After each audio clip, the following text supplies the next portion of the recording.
नमस्कार. गुंजन रेसिपी मराठीमध्ये तुमचे खूप खूप स्वागत आहे. आज आपण दुधी भोपळ्यापासून थालीपीठ ही रेसिपी पाहणार आहोत. त्यासाठी हा व्हिडिओ शेवटपर्यंत नक्की पहा. आपण इथे एक दुधी भोपळा घेतलेला आहे. हा दुधी भोपळ्याची आपण साल काढून घ्यायची आहे. साल काढल्या लगेचच आपण किसणार नाही आहे, कारण की दुधी भोपळा किसल्यानंतर काळा पडतो. त्यासाठी आपण सुरुवातीला एक वाटण तयार करून घेऊया. इथे मिक्सरचं भांडं घेऊन यामध्ये 1 इंच आलं, 7-8 कढीपत्त्याची पाने, 10 ते 12 लसूण पाकळ्या, 3-4 हिरव्या मिरच्या टाकलेल्या आहे. तिखट तुम्ही तुमच्या आवडीनुसार कमी जास्त करू शकता. 1 चमचा जिरे, 1 चमचा ओवा टाकून आपण पाणी न घालता मिक्सरला आपण हे वाटून घेणार आहोत.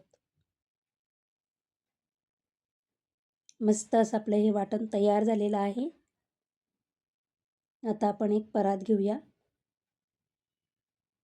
हा दुधी भोपळा मी स्वच्छ करून घेतलेला आहे आणि आता आपण हा कट करून दुधी भोपळ्यामधल्या बिया काढून टाकणार आहोत.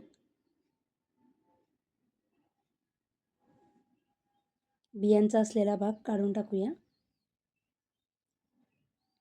अशाच पद्धतीने सर्व भोपळ्यातल्या मी बिया काढून घेतलेल्या आहेत. आता आपण हा दुधी भोपळा किसून घेणार आहोत.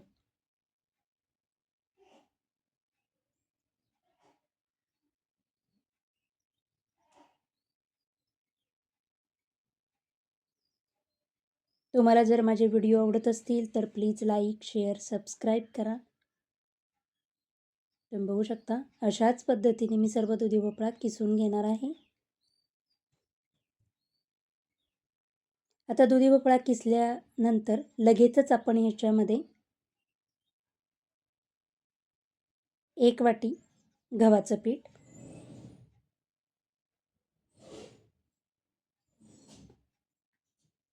1 वाटी ज्वारीचं पीठ,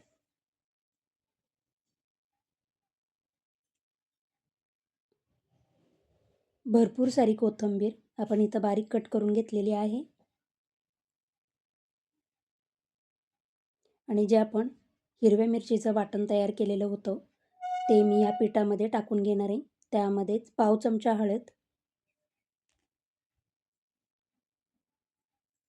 चवीनुसार मीठ टाकून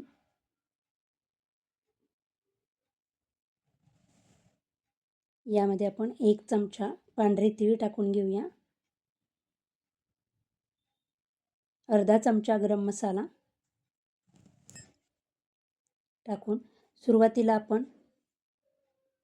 दुधी भोपळा आणि पीठ, मसाले सर्व एकजीव करून घेणार आहोत. लगेचच पाणी टाकायचं नाही आहे.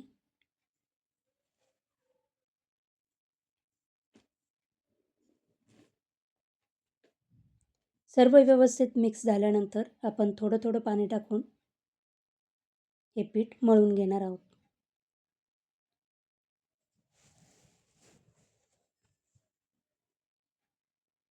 आपलं पीठ मळून झालेलं आहे. आता मी लगेचच ह्याचे थालीपीठ करायला घेणार आहे. त्यासाठी इथं पोळपाट घेतलेला आहे आणि आपण रुमाल ओला करून घेतलेला आहे. हा थालीपीठाचाच रुमाल आहे. त्यासाठी आपण हा रुमाल ओला करून घेतलेला आहे आणि त्याच्यावर आपण पाणी टाकून घेऊया रुमालावर. आणि आता पिठातला एक गोळा घेऊन आपण हा थापून घेणार आहोत. मध्ये आधी हाताची बोटं पाण्याने ओली करून घ्यायची, म्हणजे आपल्या हाताला चिटकत नाही आणि आपल्याला जसा पाहिजे तसा पातळ आपण हे थालीपीठ थापून घेणार आहोत.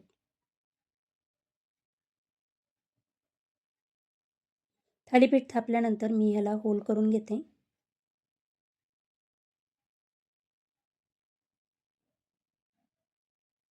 आपण तवा गरम करायला ठेवलेला आहे, त्यावर आपण हे थालीपीठ टाकून घ्यायचं आहे.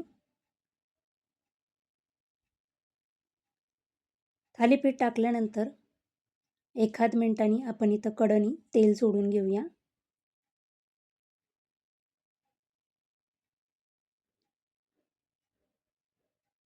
आणि 1-2 मिनिटानंतर आपण ह्याच्या कडा मोकळ्या करून थालीपीठ पलटी मारून घेणार आहोत.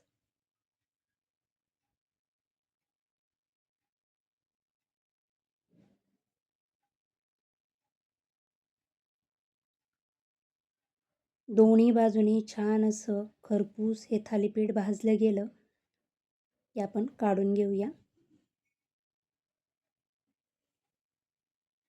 दुधी भोपळ्याचे जरी थालीपीठ असले तरी मस्त असे चवीला लागतात.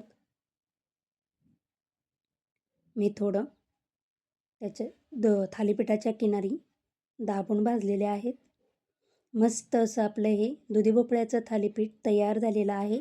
हे मी दहीबरोबर आणि किंवा कुठल्याही भाजीबरोबर आपण सर्व करू शकतो. आपलं दुधी भोपळ्याचं खमंग असं थालीपीठ तयार झालं आहे.